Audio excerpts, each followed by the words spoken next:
हर एक में साहस नहीं होता है जो सरकार के खिलाफ खड़ा हो जाए।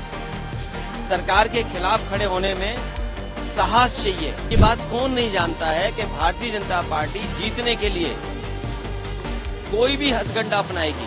कि कोई क्यों चला गया, किसी को सिक्योरिटी की जरूरत रही होगी, किसी को धमकाया गया होगा कि आपके मुकदमे पुराने हैं, आपका इतना रिकॉर्ड अच्छा नहीं है, आपको ये लाभ दे दिया जाएगा। हर एक में साहस नहीं होता है जो सरकार के खिलाफ खड़ा हो जाए।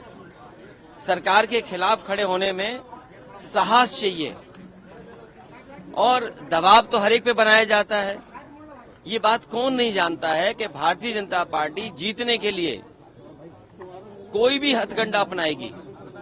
जिस भारतीय जनता पार्टी ने चंडीगढ़ में बेईमानी की हो, बैलेट से जब वोट पड़ा, जीतने के लिए उन बैलेटों को किस तरीके से बिगाड़ा गया, किस तरीके से वोट खराब किया गया, और अधिकारी के माध्यम से उस समय अगर सीसीटीवी न होता और बैलेट से वोट न पड़ा होता तो शायद भारतीय जनता पार्टी को इस तरह से बदनाम होते हुए नहीं कोई देख पाता।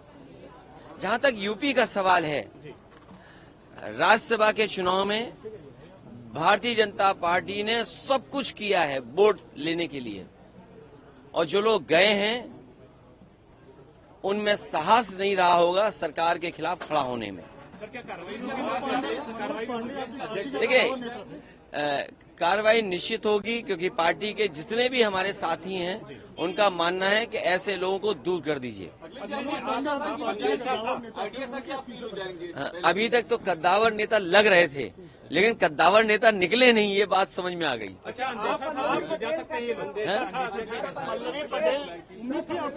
देखिए, मैंने आपसे कहा कि सरकार के खिलाफ वोट डालने में साहस की जरूरत है, साहस की जरूरत है। अब वो नहीं दिया होगा वोट, अभी तक नहीं आई है, तो वो जाने, क्योंकि उनकी वे क्या बोला था अभी आपने, अंतरात्मा से। तो मैं किसी की अंतरात्मा के बारे में नहीं जानता हूँ। मेरी अंतरात्मा के बारे में किसी के नहीं मैं जानता हूँ। कोई बात नहीं, जब जो भोज में नहीं आए, चर्चाएं आपके माध्यम से भी थी, चर्चाएं और तरह से भी थी। अब उन बातों को आप बेहतर समझते होंगे कि कोई क्यों चला गया, किसी को सिक्योरिटी की जरूरत रही होगी, किसी को धमकाया गया होगा कि आपके मुकदमे पुराने हैं, आपका इतना रिकॉर्ड अच्छा नहीं है, आपको ये लाभ दे दिया जाएगा। सुनने में तो बहुत कुछ चीजें आ रही हैं, सुनने में तो पैकेज के बारे में भी आ रही हैं। वो बात समझ में नहीं आ रही कि वो पैकेज छोटा था कि पैकेज बड़ा था। अगर आपको समझ में आ रहा हो तो मुझे जरूर जानकारी देना। उनके बारे में, किसके बारे में क्या कहें, किसके बारे में हम क्या कहें। आपने बात की थी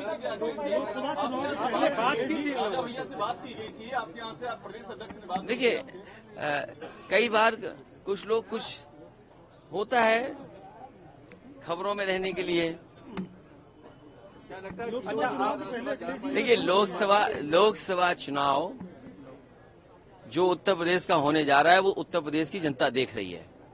क्या वो नौजवान जो दौड़ाए जा रहे हैं, जिन पे लाठी पड़ रही है, क्या वो भूल जाएंगे भारतीय जनता पार्टी को? जो लाखों लाख नौजवान परीक्षा देकर के घर लौटा, किराया कहां से लाया था, खाने पीने का इंतजाम क्या किया था, कैसे वो रहे थे, कैसे परीक्षा लिखी, और उसके बाद पेपर आउट हो गया, लीक हो गया पेपर। सरकार ने लीक कराया, और सरकार, मैंने पहले भी कहा, फिर कहता हूं, सरकार ने अगर पहले ही जब लीक हुई थी परीक्षा, उसी समय ठोस कदम उठाए होते तो शायद नौजवानों को इस तरह के दिन नहीं देखने पड़ते। क्या इलाहाबाद में नौजवानों पे लाठी नहीं चली? 69,000 के नौजवान जाने कितने दिन से बैठे हैं, अपना आरक्षण मांग रहे हो, अपने साथ न्याय हो जाए उनके साथ, कितने सालों से इंतजार कर रहे हैं। यहीं पर लखनऊ में आप बुलडोजर लेकर के गरीबों का घर उजाड़ रहे हैं। ये लोग जो जब क्षेत्र जाएंगे तो शायद जनता का कैसे फेस करेंगे, हम ही लोगों को नहीं फेस कर पा रहे। सर, आज का कोई ऐसा लोकसभा चुनाव पड़ेगा क्या सर? इसका असर कोई नहीं पड़ेगा। समाजवादी पार्टी और मजबूत होगी, समाजवादी पार्टी और मजबूत दिखाई देगी। हमारी लड़ाई और मजबूत दिखाई देगी। देखिए, रणनीति नहीं होती है, सरकार का दबाव इतना होता है क्या करोगे आप सरकार के सामने? सरकार के सामने क्या करोगे आप? बहुत कम लोग होते हैं जिनमें हिम्मत होती है जो सरकार के खिलाफ खड़े हो जाते हैं। किसके पास फोन नहीं किया? आप बेहतर जानते होंगे। जब प्रदेश के मुख्यमंत्री फोन कर रहे हो या बातचीत कर रहे हो या दिल्ली से फोन आ रहा हो तो किसकी हिम्मत है जो ना कर दे?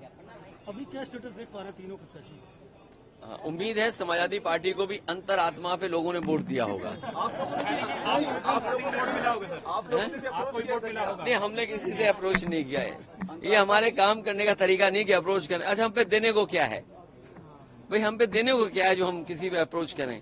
और जो आएगा वो कुछ लेना चाहेगा। कितनों के अंतर अच्छा, अगर मनोज पांडे की जगह आपके लिए धक्का लगा। अब ये दोनों गए तो मुझे क्या पता है दोनों क्यों गए हैं। ऐसा तो नहीं कि दोनों का हेडक्वार्टर एक ही रहा हो। ओम प्रकाश राजभर जी के 2 विधायक साथ में नहीं आए। नहीं, मैं नहीं जानता हूँ कौन कहाँ गया है। अब जब आप ही कह रहे हो कि सब अंतरात्मा में चल रहा है तो अंतरात्मा से ही फैसला ले रहे होंगे। लेकिन जनता देख रही है, जनता देख रही है